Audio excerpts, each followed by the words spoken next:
Bonsoir à toutes et à tous, très ravis de vous retrouver ce dimanche pour une émission très riche. On les reconnaît à travers leur tenue jaune et noire, ils font partie du paysage ivoirien. Les vigiles assurent la sécurité des biens et des personnes, mais sont-ils eux en sécurité dans ce métier? C'est ce qu'on verra dans un instant. Et puis nous ferons un voyage dans le temps avec une découverte des trésors du Tchologo, une région passionnante qui raconte un pan de l'histoire de la Côte d'Ivoire. NCI Reportage, ça commence maintenant.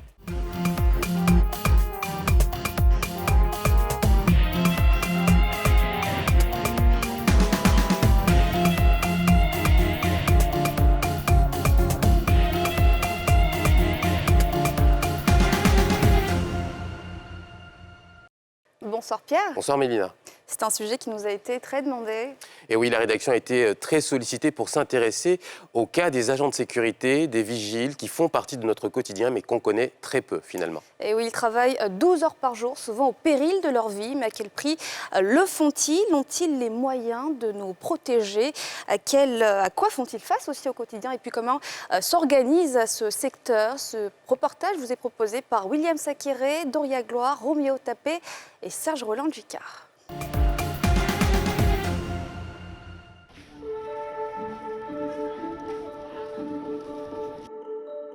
Ils sont dans le quotidien des populations et des entreprises. Le jaune, une couleur qui leur colle désormais à la peau. Les vigiles sont partout en Côte d'Ivoire. Certains commencent dans des écoles de formation, comme ici. Directement sur le terrain, ou finissent, pour les moins chanceux, blessés. Immersion dans ce monde où une sorte de loi du silence est en conflit permanent avec une volonté de dévoiler les insuffisances et de redorer l'image d'un secteur dans lequel se côtoient misère, amertume et espoir. «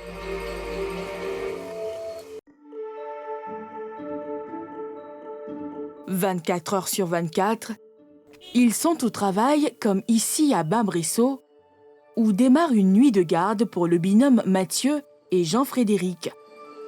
Il est 23h15. Vous écrivez toujours dedans, non? Chaque jour.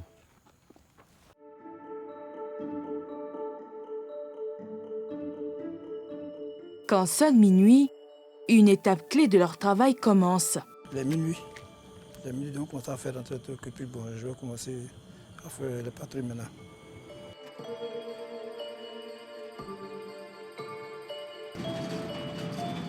Le portail fermé, Mathieu démarre sa patrouille.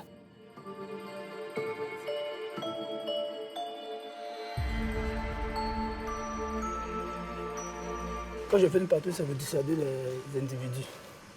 Pour ne pas que demain ou après-demain, on doit descendre, que les riverains nous appellent pour dire qu'il y a eu cas de vol, il y a eu tellement de choses. Par exemple, pour laquelle, une fois qu'il est minuit, on ferme le portail et on commence à faire nos patrouilles maintenant. La famille de Mathieu a appris à vivre avec ses nuits loin de la maison. Bon, je dis, ça me fait 3 ans que je passe les minuit. Voilà, donc j'ai droit à 48 heures. J'ai droit à 48 heures à la maison aussi. Et donc ça se passe comment finalement, du point de vue organisation avec la famille? Comment est-ce qu'on fait finalement?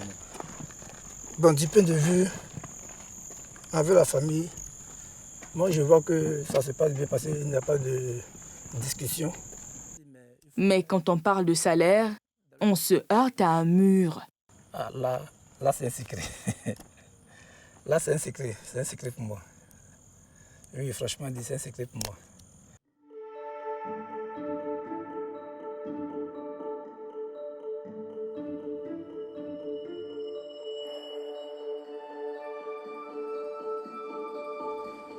« 15 minutes plus tard, c'est la fin de la patrouille.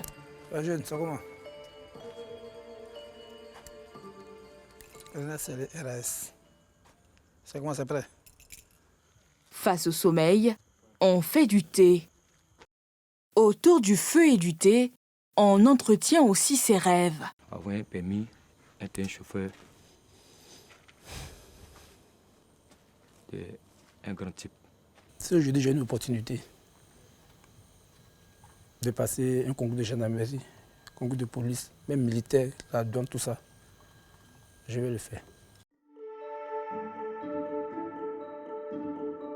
Les rêves plein la tête, Mathieu et Jean-Frédéric vont poursuivre leur garde jusqu'au petit matin.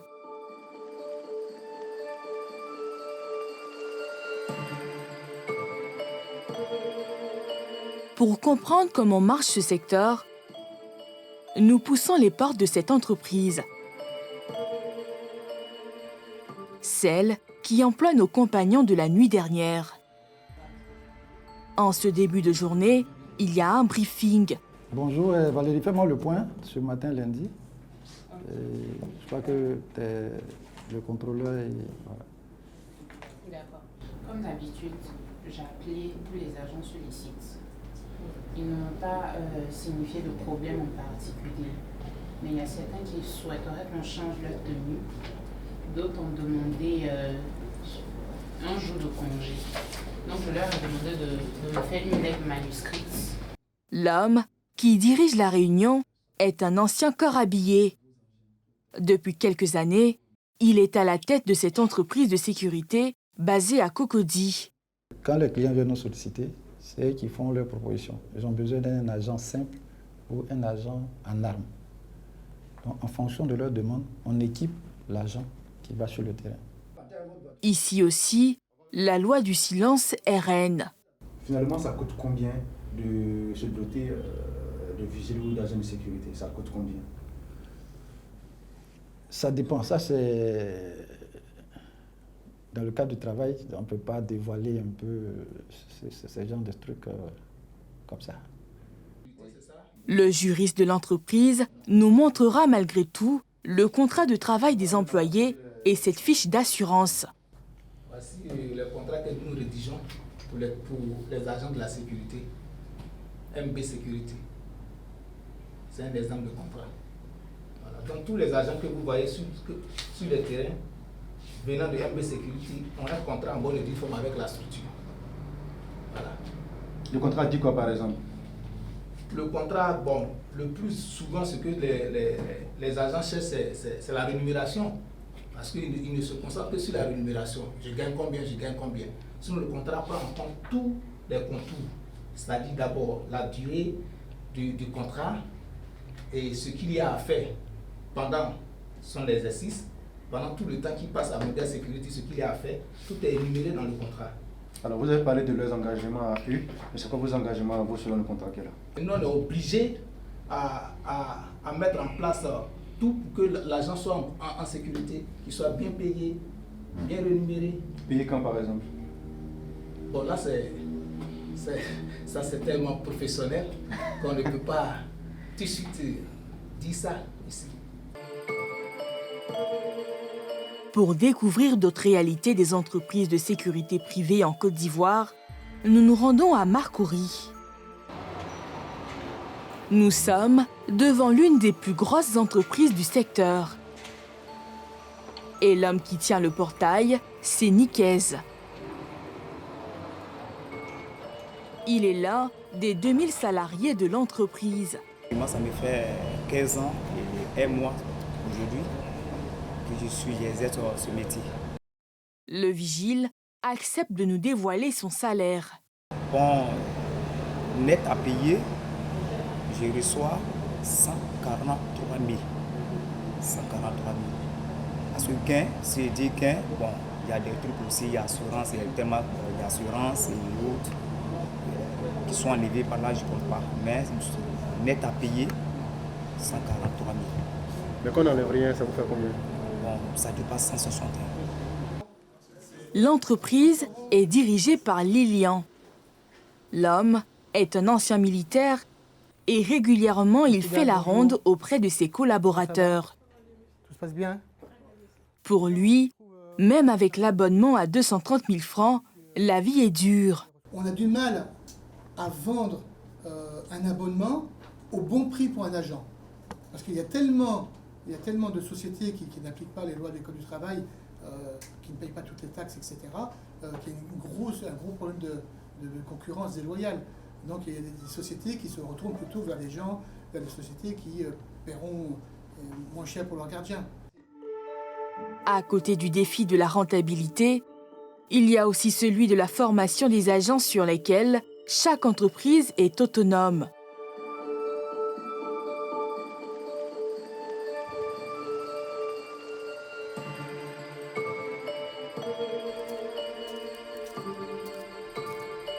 Nous sommes à Vridi, au centre de formation de l'entreprise de Lilian. Bonsoir. Veuillez vous asseoir, s'il vous plaît. Et cet après-midi, il y a cours de droit avec le commissaire Serignoleba. Ce que je vais apprendre, c'est quelles sont les notions de droit auxquelles ils doivent être familiarisés quand ils sont sur le terrain. Je vais parler de l'infraction. D'abord, c'est quoi la sécurité, de manière générale?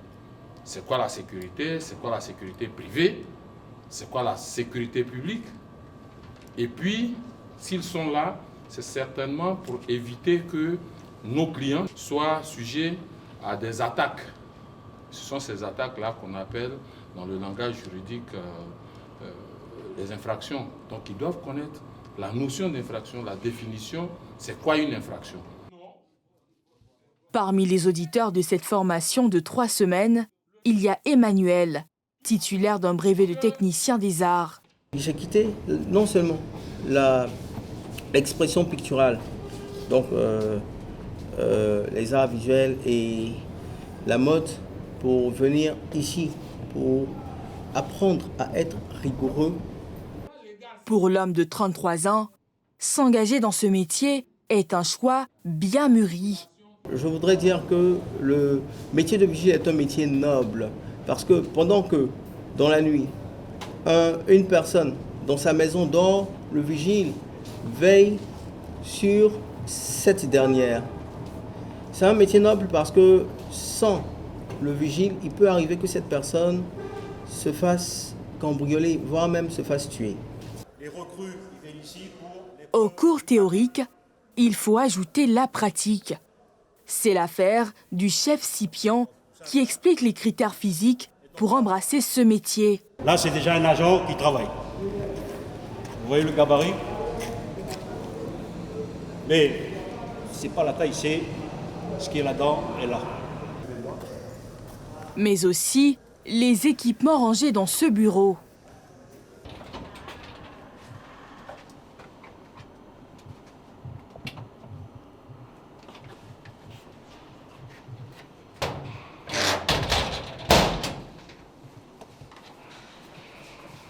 Alors donc là, qu'est-ce qu'on a? Alors, ici vous avez le poste radio. Que chaque agent, lorsqu'il prend le service, il a sur lui pour pouvoir communiquer. Le pistolet des vigiles, c'est le GC54 ou gomme-cogne 54 avec des balles en caoutchouc. Et son utilisation est réglementée par le décret numéro 2005-73 du 3 février 2005. Le GC54 double action, c'est une arme non létale. Ça ne tue pas, mais ça blesse et ça peut provoquer des blessures graves. Mais dans ce milieu, il y a aussi des femmes.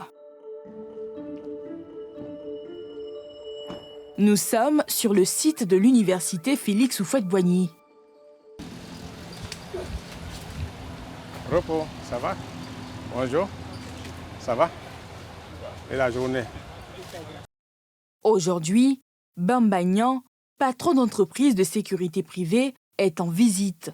Par moment, je viens spontanément à des heures indues, voilà, pour voir si effectivement chaque agent est à son poste. La jeune femme en face de lui débute dans le métier.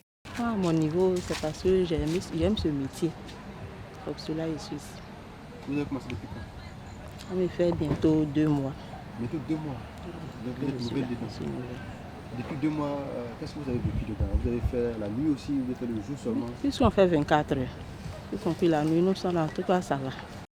Pour Bamba, il n'y a pas de discrimination en matière de salaire. Il n'y a pas de différence. Au niveau du salaire, on ne fait pas de différence entre les hommes et les femmes.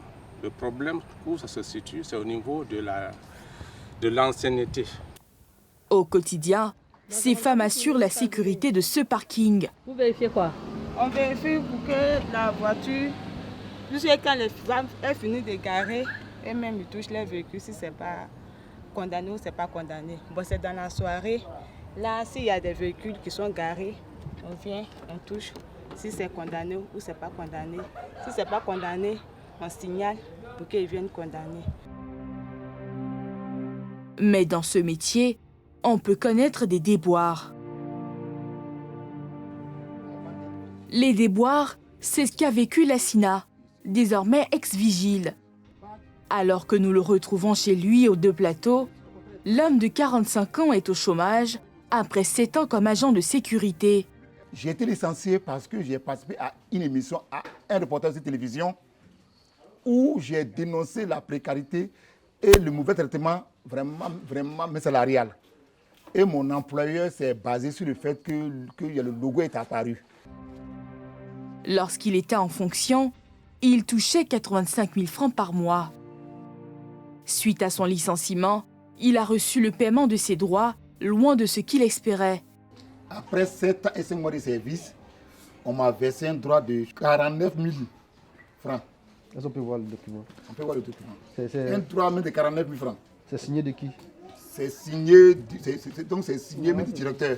En tant que syndicaliste, je devais partir au moins avec 5 millions. Voilà, en tant que syndicaliste, je devais partir au moins avec 5 millions. Par contre, vous avez finalement reçu 49 000 francs. Voilà, parce que j'étais en web pour une faute lourde. En attendant d'avoir un nouvel emploi, l'homme veut continuer la lutte pour un mieux-être des vigiles. Jean-Jacques Blé est vigile. Aujourd'hui, il n'est pas en tenue. Aujourd'hui, nous sommes là pour rendre visite à notre camarade Ossin, qui est accidenté. C'est pour le saluer et s'entretenir avec lui. Donc en fait, lui, il est vigile et puis aujourd'hui, il ne travaille plus. Voilà, il est vigile et aujourd'hui, il a ses 2 pieds brisés. Il ne travaille plus pendant maintenant 9 mois, 10 mois. Et donc, chaque 2-3 mois, on vient comme ça lui rendre visite. Au bout de cette rue et de ce couloir, nous arrivons chez le vigile sinistré. Bonjour madame. Bonjour madame Ossin. Oui, ça va? Et mon type? Ok, merci. D'accord.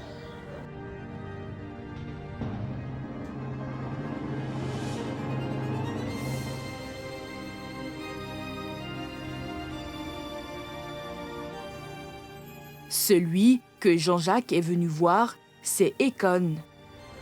Vamos fort. Ouais, ça va. Son dernier poste était à la guérite d'une entreprise à Abidjan. Avant que le 2 septembre 2021, à 2 h du matin, sa vie bascule.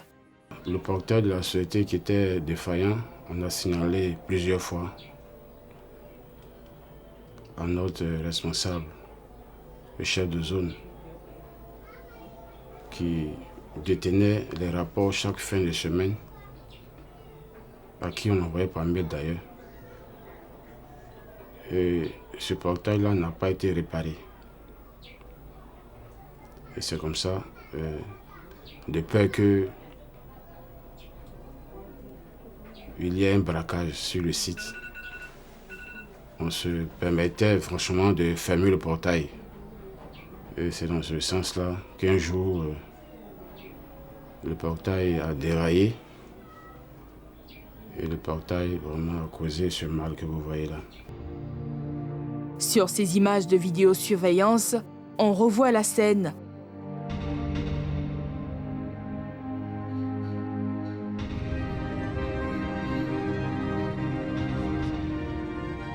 Et sur son téléphone, les photos de son pied dans les jours et mois qui ont suivi le drame.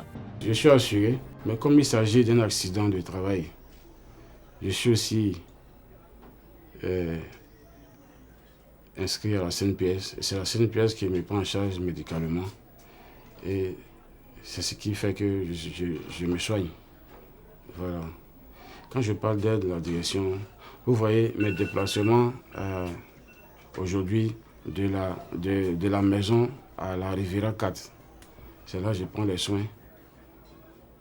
Quand j'étais en clinique, il n'y avait pas de problème parce que je dormais là-bas. Mais aujourd'hui, je dois me déplacer de Jasco à la Riviera 4. Ça fait vraiment beaucoup, 2 fois dans la semaine, à raison de 20 000 par semaine. Ekon touchait 86 000 francs. Avec son accident, il est au SMIG, soit 60 000. Je reçois le SMIC, qui est de 60 000. On retire la CNPS, voilà.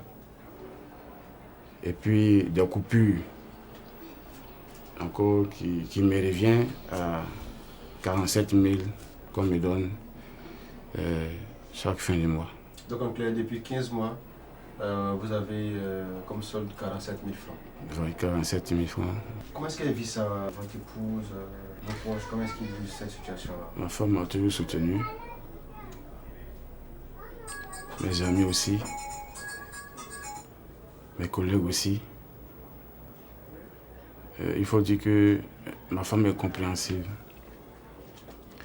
Dans la mesure où elle sait que quand j'étais valide, je cherchais, je grouillais et je venais vraiment aux charges de la maison. Aujourd'hui, c'est un mal qui est arrivé et elle assume vraiment les conséquences avec moi. Et par moments,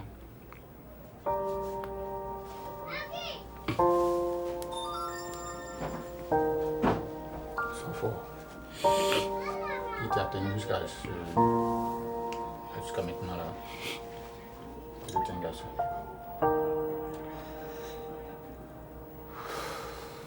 par moments, c'est pas facile, mais elle tient bon. Mais je crains qu'un jour, qu'elle me laisse partir seule parce que c'est pas facile pour elle.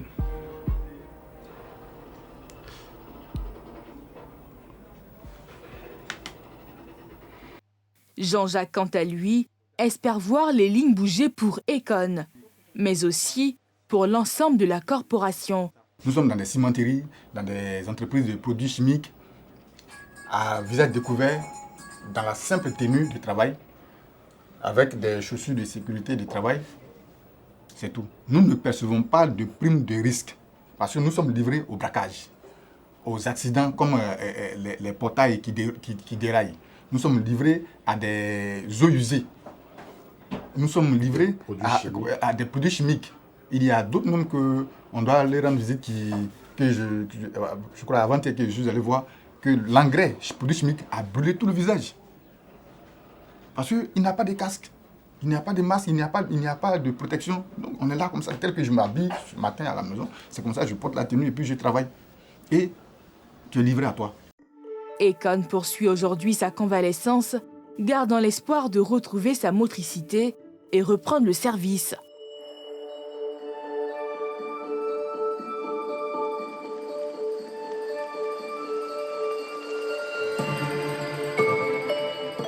Dans les guérites, dans les parkings ou dans les salles de formation, les agents de sécurité aspirent tous à un même idéal, à mieux être. Chose qui passe forcément par la modernisation de ce secteur qui, selon les chiffres de la Fédération nationale du patronat des entreprises privées de sécurité de Côte d'Ivoire, revendique officiellement plus de 200 000 membres.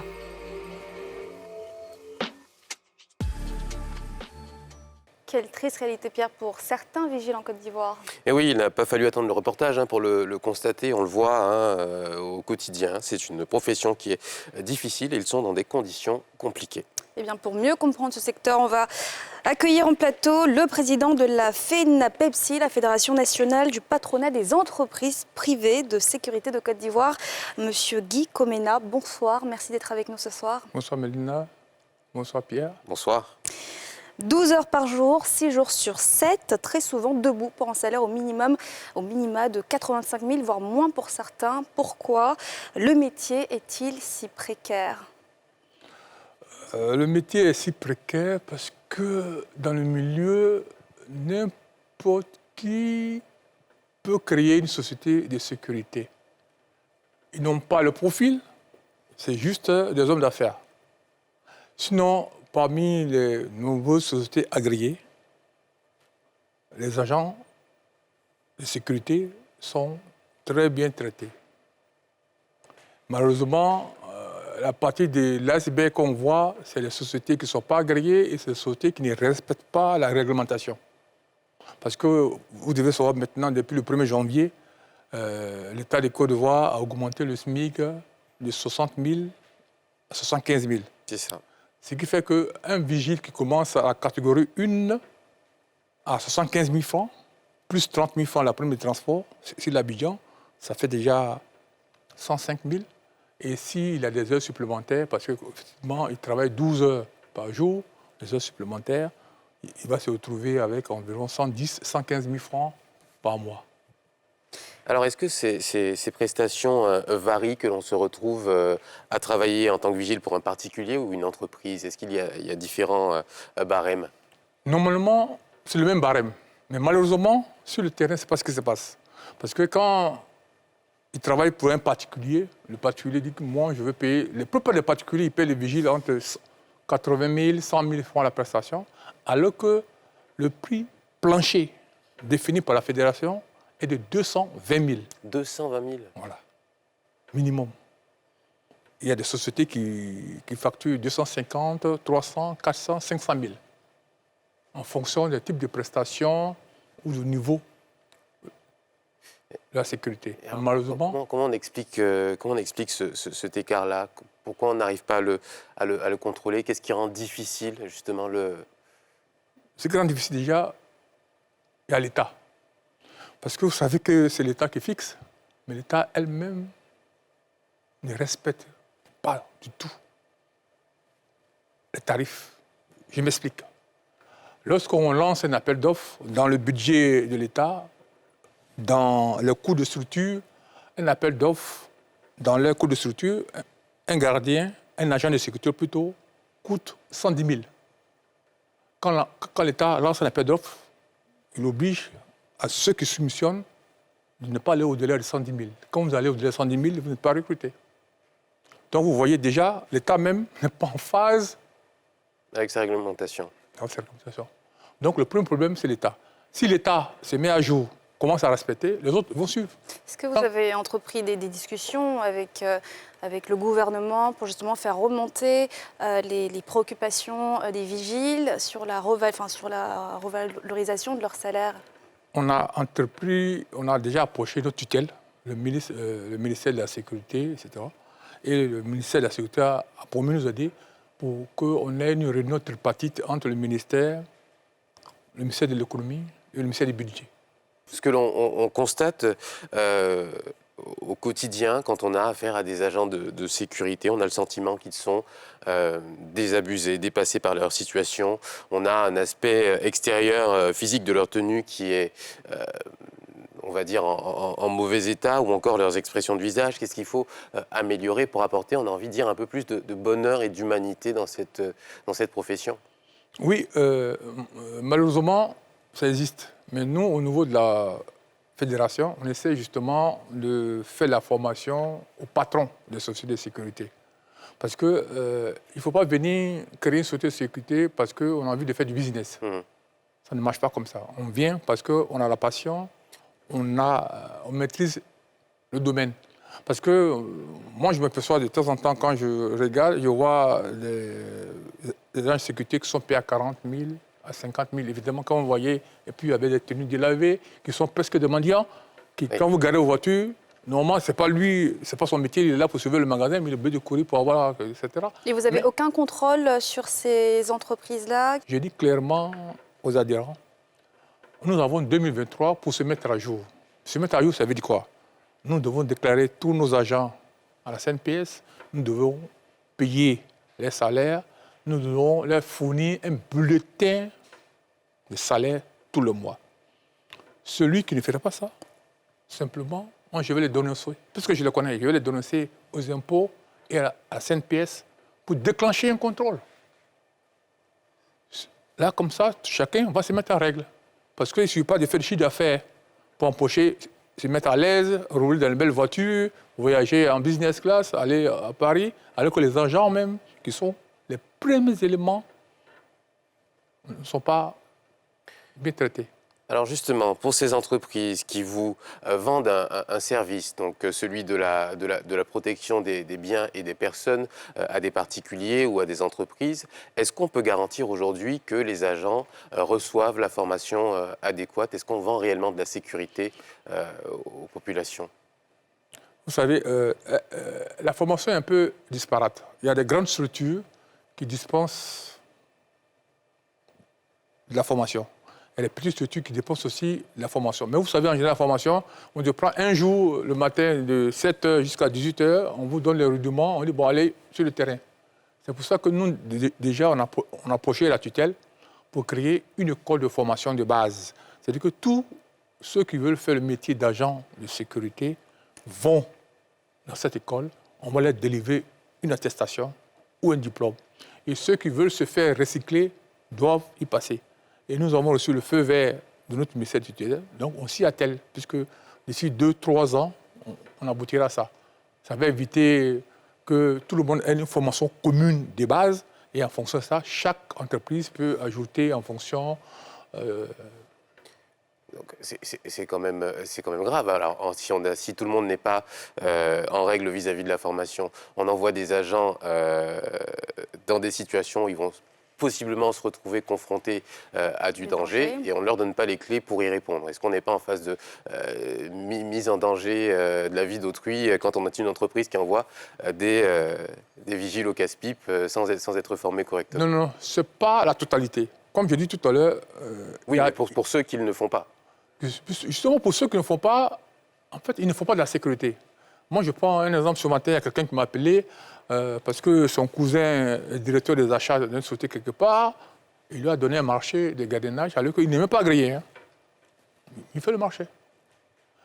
Ce monsieur, vous savez, qu'est-ce qu'il va dire à ses gardiens? Non, il les prend juste dans les rues, il les donne un rudiment, etc. Par contre, il y a des sociétés qui font la vraie formation. Et ça se sent sur le terrain. Parce que justement, ces sociétés que je viens de citer, ils font la prestation des gardiens minimum entre 300 à 100 000. Alors que d'autres font à 100 000. Ce n'est pas la même chose. Voilà. Parlons aussi avec des vigiles, de leur protection. Il semblerait que lorsqu'il y a un vol dans un établissement public ou privé où ils sont chargés de la sécurité, le premier coupable, c'est le vigile. Et l'entreprise se désengage directement. Comment est-ce que cela se fait? Et est-ce que c'est... Non, logiquement, vous savez, dans la procédure policière, lorsqu'il y a un sinistre, un incident, la première personne qu'on interpelle, c'est le gardien qui était là. C'est lui qui est censé savoir ce qui s'est passé. Il n'est pas le premier coupable. On l'interpelle juste comme témoin pour pouvoir. Mais malheureusement, comme certains de nos gardiens, c'est pas tous, ne respectent pas les règles de procédure. Je prends un exemple. Moi, chez moi à la maison, le gardien, souvent, j'ai une caméra qui filme le gardien 24 heures sur 24. Je m'aperçois qu'à une certaine heure, monsieur fait sa sieste. Et quand il y a un événement qui se passe, puisqu'il n'a rien vu, donc s'il vient, il se croit obligé de dire quelque chose. Or, après, quand on recoupe les informations, la police recoupe, quand tu ne reprends pas la même chose, c'est comme si tu as menti. Donc, tout de suite, on te soupçonne. C'est pour ça que ces cas arrivent en général. Mais en général, nous, les chefs d'entreprise, lorsqu'on interpelle nos collaborateurs, on va à la police économique, on va à la police judiciaire, on entend, et on essaie d'intervenir aussi pour expliquer aux gens quelles sont les règles, comment on intervient sur ces sites, etc. Alors justement, pour nos téléspectateurs aujourd'hui, pour les particuliers comme pour les entreprises, quels sont les éléments qu'on doit regarder pour s'assurer qu'une entreprise de sécurité respecte les règles, respecte les conditions de travail de ses agents et s'assure en fait qu'ils travaillent dans des conditions décentes? La première chose, nous avons un site internet, la fédération, www.fenapepsi.com. Là sont listées toutes les entreprises qui sont agréées. Ça, c'est la première chose. La deuxième chose, quand vous contractez avec une société de sécurité, la première chose, vous lui demandez, à la fin du mois, de vous donner la copie du bulletin de salaire de l'agent. Sur le bulletin de salaire, vous allez vérifier si l'agent est déclaré à la CNPS, si l'agent même est payé correctement. Ça vous rassure.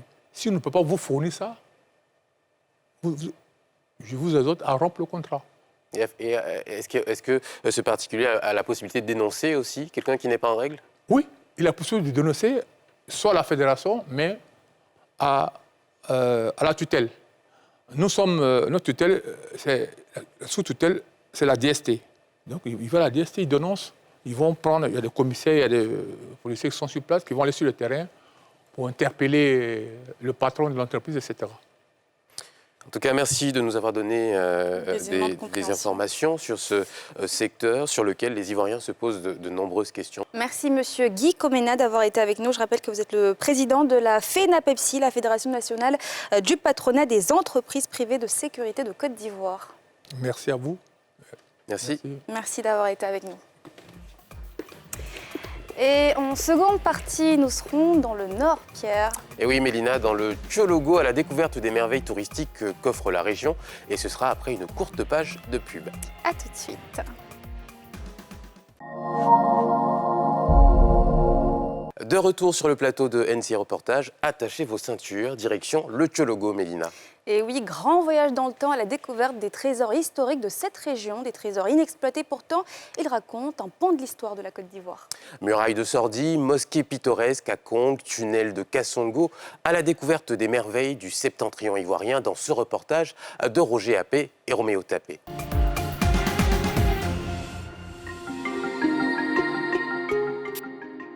Ferkessédougou, chef-lieu de la région du Tchologo, dans le nord de la Côte d'Ivoire.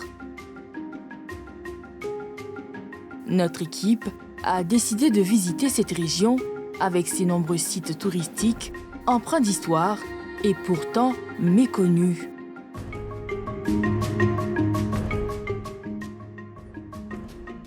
Notre périple commence par Kafongo, village situé à une vingtaine de kilomètres de la frontière du Mali.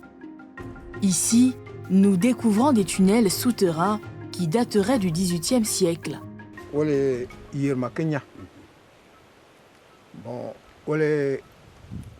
Ces tunnels-là même, pour montrer l'ingéniosité des ancêtres, c'est que quand on creusait même ces tunnels, est-ce qu'on a vu des tas de sable ici?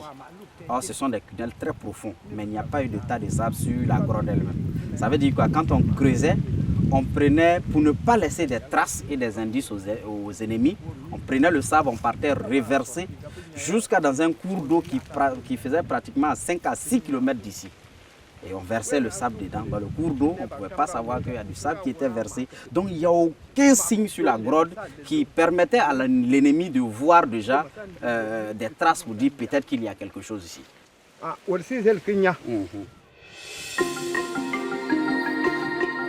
Construites vers le XVIIIe siècle, ces tunnels servaient de cachette pour les personnes vulnérables pendant les guerres d'occupation des territoires qui opposaient le Thiébara au royaume de Babamba, au Mali. Quand on est dans l'Interland ivoirien, déjà, il faut savoir que le premier ennemi qui se présentait à l'œil nu, c'était vraiment le royaume de Sikasso, le Kénédougou, le royaume de Thiéba Ouattara, qui a été suivi après par Babemba. C'était un royaume vraiment craignant. L'actuel Mali, parce qu'en ce moment, on ne parlait pas encore de frontières. Donc, on va plutôt parler de Sikasso que de Mali, mais aujourd'hui, dans l'actuel Mali. Et donc, en ce moment, le royaume de là-bas convoitait beaucoup ce territoire parce qu'ils se disent que c'était la zone frontalière avec le Vé-Baoulé qui avait déjà accès aux produits de l'Occident. Quand ils arrivaient déjà à conquérir ce territoire, ils pouvaient déjà quelquefois avoir des produits de l'Occident parce qu'il y avait le marché baoulé.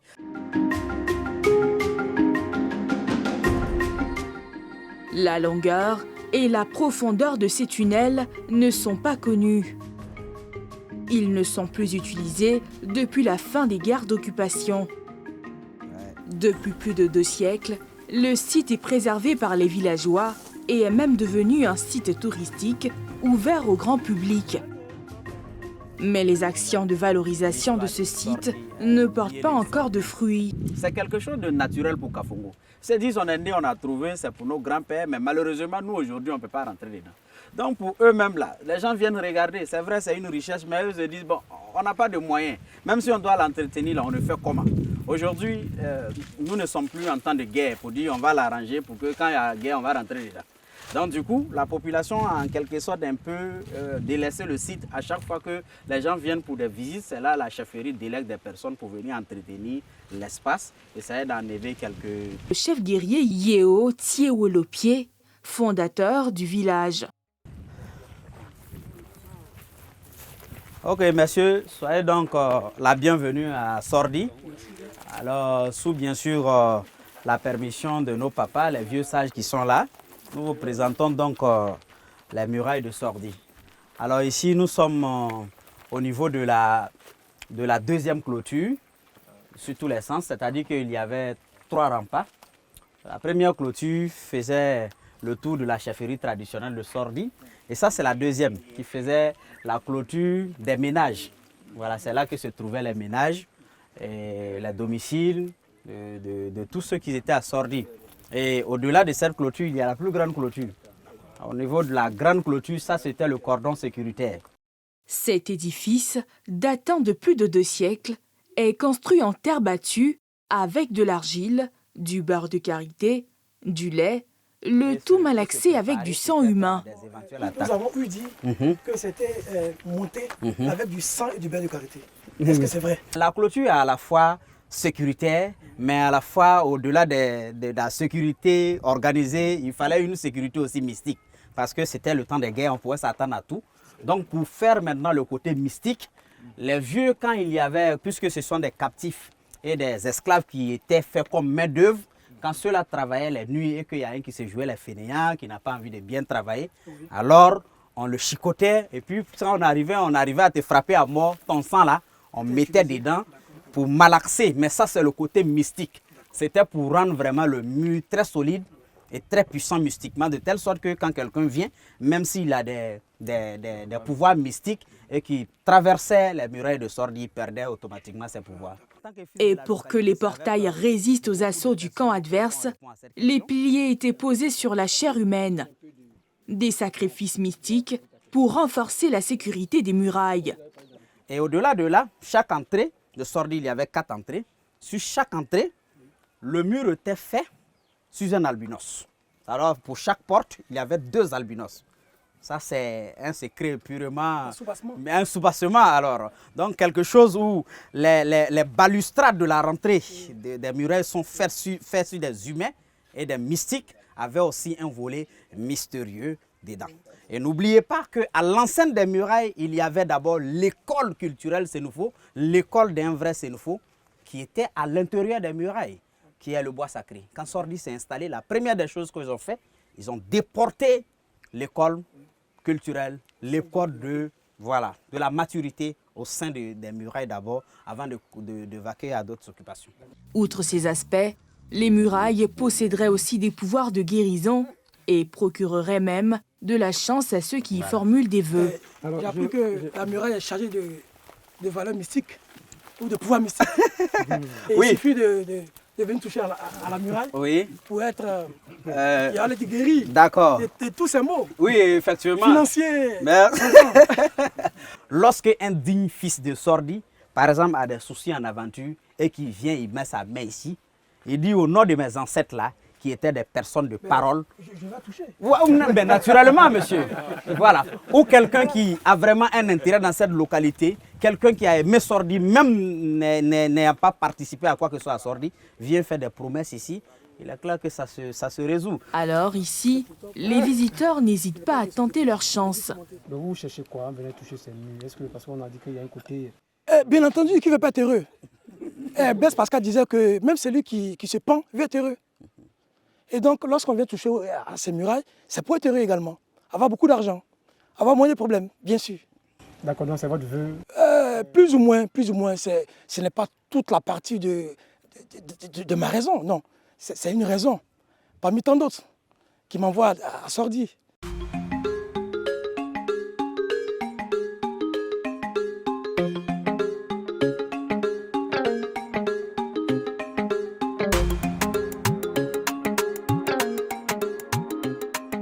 Ce premier cordon de sécurité d'une hauteur de 6 mètres serpente 41 hectares de forêt. C'est ici que les meilleurs soldats du chef de guerre, Yeo Thiewolopie, prenaient la garde. Vous voyez qu'il y a un creux. Il y a des creux de garde. Alors ça nous interpelle pour dire que rien ne se crée aujourd'hui. Quand on va dans des usines, des grands entrepôts, on voit qu'on fait des petits creux où on peut regarder quelqu'un au guichet. Pas de guérite. Voilà. Et c'est ça. Donc ce modèle-là déjà existait. C'est quelque chose qui a été copié. Vous voyez ces guérites. Donc à l'intérieur de ces guérites, il y avait des soldats. Pas n'importe quel soldat. Et dans chaque cordon sécuritaire, il y avait donc des soldats qui avaient un chef. Voilà. À chaque niveau, il y a un groupe qui avait vraiment un chef de guerre qui était à l'intérieur, qui contrôlait ce groupe-là. L'édifice a été construit exclusivement par des esclaves. Vu qu'à l'époque, le danger était imminent et qu'il fallait construire, je suppose, hâtement le mur, combien de temps le mur a dû prendre pour être construit et puis par combien de personnes? Ah d'accord. Alors quand tu demandes à nos papas, ça fait combien de temps, ils te diront en Sénégal, on est tard. Chez nous, le Sénégal n'exprime pas les années, le temps en termes d'années, mais il estime en termes de saison de pluie, période d'agriculture, puisque nous sommes cultivateurs à la base. Donc quand nous estimons, ce sont des estimations que nous faisons, quand nous estimons les Ngoétar, qui parlent de 3 saisons de pluie, au nord de la Côte d'Ivoire, parle également de 3 saisons sèches. Donc ça fait naturellement 3 ans. Aujourd'hui, l'endroit croule sous le poids du temps. Des parties des murailles ont cédé. Sordi, même le plus gros souci aujourd'hui, c'est la réhabilitation. La réhabilitation du site, parce que eux, à chaque fois qu'ils viennent avec des gens visiter le site, eux-mêmes, ils craignent. Ils se disent, dans 1 an, 2 ans, ils vont venir montrer quoi aux gens. Parce que chaque jour, c'est vrai que les gens viennent d'ailleurs, ils ne maîtrisent pas véritablement ce qui est en train de se gâter. Mais eux qui sont au constant ici, sur le site, chaque jour qu'ils viennent, ils sentent qu'il y a quelque chose qui manque de plus. Donc dans 1 an, 2 ans, Sordi, ça sera vraiment une histoire. Conscients du danger, les autorités villageoises crient à l'aide. Il appelle encore une fois de plus les autorités à venir en aide à Sordi, à déclarer Sordi au patrimoine de l'UNESCO, à trouver des techniciens qui peuvent réhabiliter le site de Sordi, comme c'est une construction de type soudanais. Ils pensent qu'il y a des techniciens en ce sens et de trouver véritablement des moyens pour que Sordi même puisse prendre un guide spécialement pour entretenir le site et recevoir les touristes.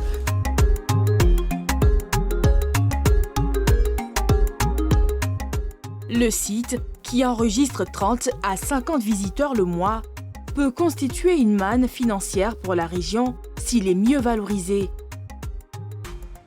Une manne financière qui sera possible que si les sites sont accessibles par les touristes. Car l'axe Ouangolodougou-Pogo, qui mène à ces 2 sites, est dans un état piteux. Difficile pour les véhicules de circuler.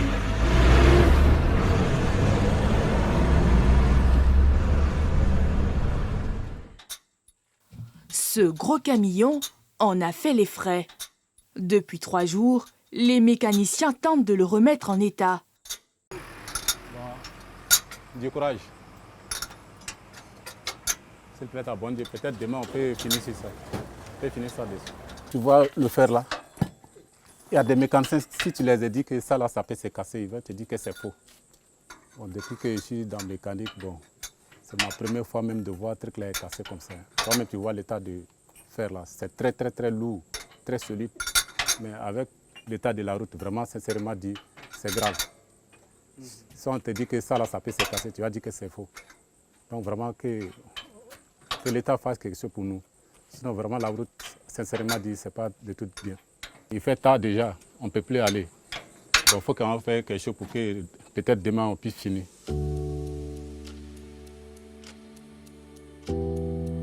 Longue de près de 100 km, cette voie mène jusqu'à la frontière du Mali. Sa réhabilitation permettra une meilleure fluidité du trafic, mais surtout faciliter l'accès aux sites touristiques de Kafongo et de Sordi.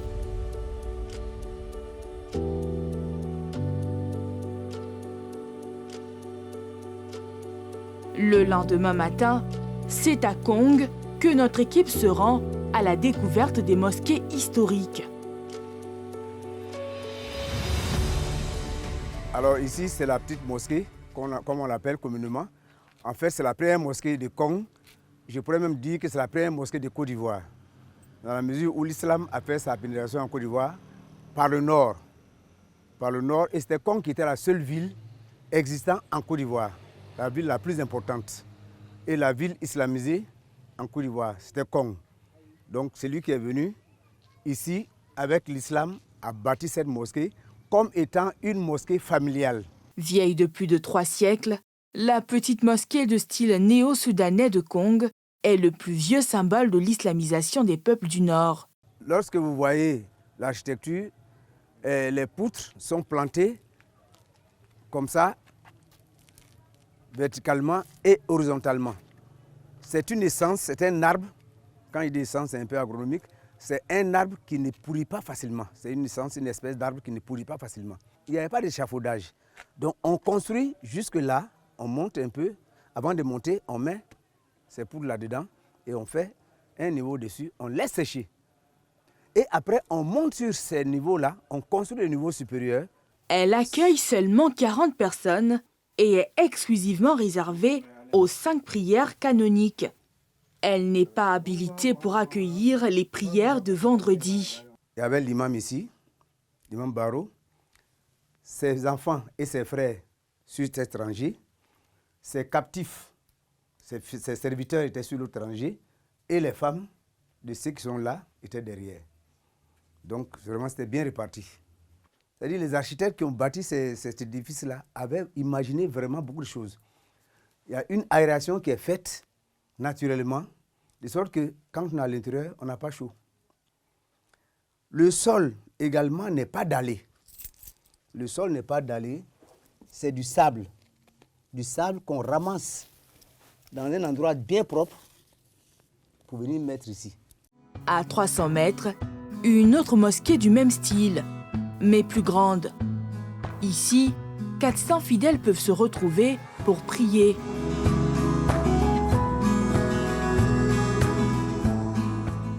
La grande mosquée, ici, on officie la prière du vendredi, mais pas que. Les 5 prières canoniques également sont officiées ici. Et cette prière-là n'est officiée nulle part ailleurs que dans cette seule mosquée. Malgré le développement de la ville, en tout cas, on s'en tient à celle-là. Il y a eu des préaux pour contenir la population qui vient. Elle a une dimension de 40 sur 40. L'histoire de cette mosquée est rattachée à celle d'Almami Samori Touré, fervent opposant à la pénétration française et britannique en Afrique occidentale. C'est ici que l'anticolonialiste a exterminé certains fidèles qui fuyaient la guerre. Le jour où Samori rentrait à Kong, il n'y avait pas de combattants qui l'attendaient. Il est venu surprendre les gens. Les premiers coups de fusil, les personnes invalides, les vieilles personnes, hommes, femmes, les enfants, sont venus s'abriter ici. Si ce n'était pas du terrorisme, pour un musulman, quelqu'un qui se dit imam, parce qu'il s'est fait donner le titre imam Samori, quelqu'un qui se dit imam, des musulmans sont venus s'abriter dans la maison de Dieu. Masjid, comme je vous l'ai dit, ça veut dire maison de Dieu. Masjid Allah. Sont venus s'abriter. Tu ne peux pas les attaquer. Ils sont dans un territoire de Dieu. C'est là qu'il est venu les attaquer là. Tuer certains, ceux qui n'ont pas pu sortir, et détruire une partie de la mosquée. L'édifice a été restauré en 1978. Malgré le poids du temps, il a toujours conservé ses traits. Vous avez vu, au-dessus, là, il y a une lucarne. Il y en a plusieurs dans la mosquée. Parce que la mosquée, elle est grande. Là-bas, elle n'est pas grande. On voit déjà l'intérieur sans qu'on ait besoin d'allumer, si ce n'est que la nuit. Cette lucarne-là permet à l'imam, pendant qu'il est en train de lire le sermon, d'avoir de la lumière. Bon, par curiosité, je suis venu ici plusieurs fois pour regarder, en plusieurs périodes de l'année. Si on était en Europe, il y a en sortie d'été et en sortie d'hiver. Lorsque l'imam s'arrête sur son retour pour regarder, à toute période, on constate que la lumière vient directement sur les feuilles qu'il lit.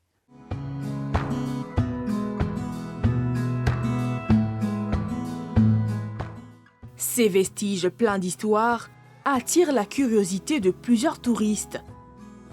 Mais comme les autres sites touristiques de la région, ils ne sont pas valorisés à leur juste valeur. Aujourd'hui, c'est devenu un site touristique. Est-ce que n'importe qui peut venir visiter la mosquée? Oui, pour le moment, comme je vous l'ai dit, eux et nous, on est en train de se voir comment est-ce qu'on peut organiser les visites prochainement. Tout le monde peut visiter la mosquée. Parce qu'après tout, c'est un lieu à la fois culturel et culturel. C'est devenu patrimoine mondial de l'UNESCO, donc beaucoup de gens veulent voir. Et les gens viennent toujours. Tout le temps, les gens viennent. Et lui-même, des fois, il ne peut même pas travailler parce qu'à force d'accompagner les gens aller-retour, il est obligé de... En avril 1988, elles ont été classées comme monuments historiques au patrimoine de l'UNESCO. Avec un peu de volonté, la ville de Kong, qui garde jalousement ses symboles historiques, pourrait être une destination privilégiée des touristes.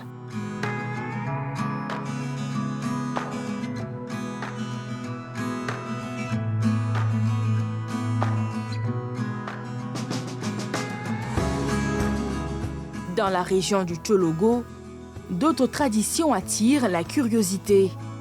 Comme dans ce village, Nabankaa, village situé à une dizaine de kilomètres de Ferkessédougou. Ici, le chef du village n'est autre que ce bouc. Un bouc considéré comme sacré. Le fondateur du village avait des boucs. L'un d'entre eux le suivait partout où il partait. Un jour, en allant à la rivière, il s'est fait accompagner par le bouc. Arrivé à la rivière, le bouc a refusé de traverser avec lui. De retour du champ, le bouc l'attendait et il le suivait partout dans le village. C'est comme ça qu'il a dit « ce bouc est un chef ». Et depuis, on le traite comme tel. Instauré par les génies, il protégerait les villageois contre d'éventuelles menaces et apporterait la quiétude dans le village.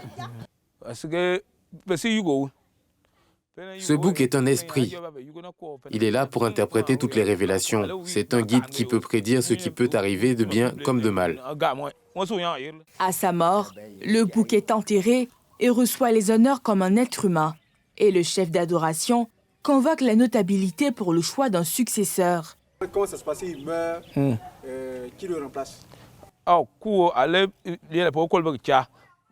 Avant sa mort, il communique celui qui doit le remplacer.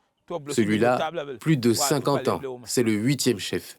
Son successeur sera révélé lorsqu'il sera à la fin de ses jours. Le bouc sacré de Nabankaa a rendu célèbre ce village. Le lieu est même devenu un site touristique qui accueille une 50aine de personnes le mois. Malgré le potentiel touristique, la région du Tchologo ne parvient toujours pas à construire une industrie touristique viable pour son développement local.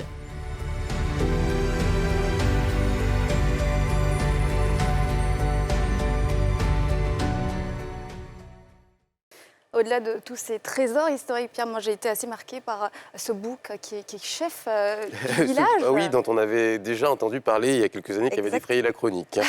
Alors, on va accueillir en plateau le premier vice-président de la région du Tchologo qui va nous parler de sa région. Bonsoir, merci d'être avec nous, monsieur Bamoudien Traoré. Exactement. Bonsoir. Bonsoir. Alors, on l'a vu, la région du Tchologo regorge de nombreux sites touristiques, mais on le voit dans le reportage, ils ne sont pas assez valorisés. Comment l'expliquez-vous alors que le tourisme pourrait contribuer au développement de la ville, de la région ? Avant tout propos, je voudrais vous préciser que cette mission de vous rencontrer cet après-midi m'a été confiée par le président du conseil régional du Tchologo, le ministre Téné Birahima Ouattara, qui est le ministre d'État, ministre de la Défense. D'entrée, vous constatez que je reconnais avec vous que cette région regorge de nombreuses potentialités. Vous en avez au niveau des mosquées, c'est un fait. Il y a des mosquées, il y a des sites historiques qui sont là. Et il y a même encore en appui un élément culturel qui a été très remarqué, c'est la question du bouc chef de village de Nabankaa. Mais au-delà de ça, je voudrais dire qu'il y a un élément aussi fondamental, c'est le Tchologo dans la région, qui est un rite initiatique qui a lieu tous les 7 ans. Et en plus de cela, je voudrais ajouter un autre patrimoine, qui est la forêt, le patrimoine de la Komoué, qui constitue aussi un autre atout historique dans la région. Alors, insuffisamment exploité, je pense que c'est un fait que nous reconnaissons tous, je le dis. Cela n'a pas constitué une priorité dans un premier temps dans notre politique de développement de la région parce qu'il y en avait assez à faire. Nous avions des problèmes d'éducation, c'est un fait. nous avions des problèmes de santé, nous avions des problèmes d'infrastructure dans l'ensemble. Cela ne veut pas dire pour autant que nous n'avions pas apporté un accent à la question du tourisme. Je dis suffisamment. Cela n'a pas été une préoccupation fondamentale, mais par moment, avec les structures qui existaient, notamment les nombreuses directions, direction de la culture, direction du tourisme, nous avions apporté effectivement notre part au niveau du conseil régional au développement de cette activité. Alors, on le voit dans le reportage, hein, les murailles historiques de Sordi sont complètement en ruine. Dans le reportage, le chef du village a émis des doléances auprès des élus locaux pour sa restauration. Est-ce que ce soir, dans un de ces reportages, on aurait une réponse à lui apporter? Oui, Sordi, effectivement, c'est un élément essentiel. C'est les murailles dont vous aviez parlé qui datent d'une époque très ancienne, qui sont totalement dégradées aujourd'hui. Et nous essayons tant bien que mal, hein, je le dirais donc, d'engager toutes ces structures en faire des patrimoines effectivement mondial. C'est un peu notre approche. Vous saviez que la mosquée de Congo fait partie de ce patrimoine, la mosquée de Kawara en fait partie, le parc aussi fait partie du patrimoine. Notre politique consistera, et je le dis, c'est une avancée que l'avancée que nous allons faire, consistera donc à apporter un accent particulier à ces différents éléments. Il n'y a pas que seulement la mosquée de la muraille de Sordi. On pense aussi simplement, quand vous arrivez du côté de Koka, vous avez un lac qui est là, disons une rivière sacrée, avec des cellules qui ont leur particularité. Voilà donc autant d'éléments pour lesquels il faut que nous ayons une politique totalement en direction de ces différents éléments, afin de pouvoir les inscrire comme patrimoine et promouvoir leur développement. C'est l'objectif qu'elles soient inscrites au patrimoine de l'UNESCO? Absolument, c'est une objectif que nous avions, arrivé à les inscrire comme patrimoine de l'UNESCO.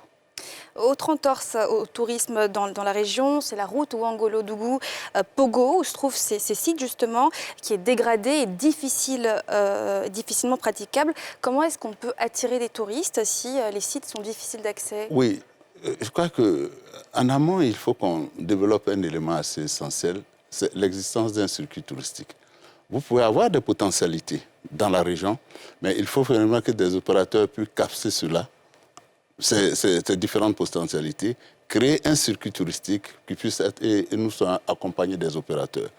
Je le dis, dans la vision de ce que nous avions comme action de développement dans la zone, si toutefois des opérateurs s'étaient engagés à cette activité-là pour apporter un plus à nos populations, je suis certain que cela aurait été une priorité du Conseil. Comme je le dis, il y avait assez à faire. Certains éléments n'ont pas été appréciés en son temps. Mais comme vous l'aviez souligné tout à l'heure, relativement à votre question, des actions seront essentiellement menées, particulièrement au niveau des routes. Sur la question des routes, je voudrais vous dire qu'il y a des infrastructures à deux niveaux. Il y a des routes qui ressortent et dans la gestion réserve de l'État. C'est ce que nous appelons les routes nationales. La nationale A3, par exemple, dont on parle, qui va donc jusqu'à la frontière du Burkina ou jusqu'à la frontière du Mali, sont des axes, effectivement, dont la mise en valeur et la réhabilitation relèvent essentiellement de l'État. Quant aux activités du Conseil, ce sont essentiellement des voies interurbaines. Il faut le dire à cet effet, dans notre plan de développement de la région, nous avions envisagé à peu près faire le reprofilage lourd d'environ de 200 km de voies interurbaines. Cela a été réalisé, ou non seulement à l'intérieur même des différentes sous-préfectures, des actions sont menées. Mais comme je le dis, la voie dont vous parlez essentiellement relève de l'État et des actions sont déjà envisagées. Nous avions écho que cette voie devrait être financée dans le cadre du programme du CDD, et le programme de désendettement CDD. Et je pense que pour très bientôt, pour le courant de l'année 2023, écoutez, je vous inviterai à repasser sur cette voie et je vous garantis que vous verrez autre chose. Alors, vous l'avez évoqué, les questions de priorité, et on imagine que l'une des priorités nationales, et encore plus particulièrement pour votre région, c'est celle de la sécurité, notamment avec des attaques terroristes qui ont eu lieu dans le nord, le parc de la Comoé qui possiblement est un terreau facile pour les terroristes. Aujourd'hui, comment se porte votre région vis-à-vis de ce risque sécuritaire? Et est-ce que ça a freiné justement toutes ces tentatives au développement du tourisme? Oui, en termes, freiner le développement du tourisme, je ne pense pas. Hein, parce que comme je le dis, c'est un potentiel qui a été insuffisamment développé. La zone dont nous parlons, c'est essentiellement la zone de Kafaloubac, où pour nous, compte tenu des potentialités, il était plus facile de développer l'écotourisme dans cette région. Parce que c'est un parc, effectivement, où tout est encore à l'état qui n'est pas du tout dégradé. Et qui, aujourd'hui, constitue, comme nous le pensons, la convoitise des djihadistes dans la zone. Mais des mesures ont été prises. Oui, vous faites partie de la zone opérationnelle Nord. Hein. Oui, ça fait partie de la zone opérationnelle Nord. Des dispositions ont été prises et nous avions peut-être souvent à dire que l'avantage que nous avions, on a non seulement le président du conseil régional, mais il y a aussi le ministre d'État, le ministre de la Défense, qui a l'œil effectivement au quotidien sur toutes ces questions de sécurité et de ces différentes populations. Est-ce que vous avez un budget alloué au sein du conseil régional pour justement développer, valoriser ces sites touristiques? Oui, je l'ai dit, cela n'a pas constitué en réalité une force, une terrible Donc pour l'instant, il n'y a toujours pas de budget alloué à ça? Pas de budget, non, mais il y a des accompagnements qui sont apportés. Nous avions le FESACULT qui est organisé dans la zone, qui a sa dimension quand même, une dimension culturelle, mais aussi touristique, que le conseil régional finance, accompagne. Il y a aussi les activités menées par le ministère du Tourisme que nous soutenons. Ce sont des inscriptions, des actions inscrites au budget du conseil régional. Et au-delà de cela, je dirais que le Tchologo Festival dont je parle, qui est vraiment d'envergure nationale et je dirais même mondiale, parce que les invités nous viennent de partout, et en partie aussi fortement financés, soutenus par le conseil régional. Donc c'est dire qu'en dehors de cela, pour être sincère, nous apportons des appuis à toute activité ayant entrée à la culture, ayant entrée au tourisme, qui puisse donc, en notre point de vue, apporter une promotion du tourisme dans notre région. Mais il faudrait bien que nous soyons véritablement accompagnés par des opérateurs qui créent un circuit touristique, parce que le conseil régional n'est pas véritablement dans cette logique de mettre en place ces différentes activités, pour l'instant, quand bien même nous savions que cela pourrait réellement accroître nos ressources propres. Alors justement, la Côte d'Ivoire ambitionne à l'horizon 2025 de devenir la 5e destination touristique en Afrique, notamment pour tout ce qui est événements business, mais et ça se répercute aussi sur le tourisme de loisirs. Est-ce que vous espérez bénéficier de cette stratégie Sublime Côte d'Ivoire qui est prônée par le gouvernement depuis maintenant plusieurs années? C'est un élément à prendre au sérieux. Il faut que nous prenions notre part là-dedans. Nous devons prendre notre part là-dedans parce que même vous l'avez présenté tout à l'heure, d'énormes potentialités touristiques. Alors, quand on a autant d'énormes potentialités et qu'une telle opportunité se présente, il va de soi que véritablement nous nous engageons là-dessus. Et pour nous, nous pensons que cela va nous permettre de faire davantage préserver notre patrimoine et de nous lancer, faire de cette région, avec ses nombreuses potentialités, une région effectivement de tourisme. Pourquoi pas?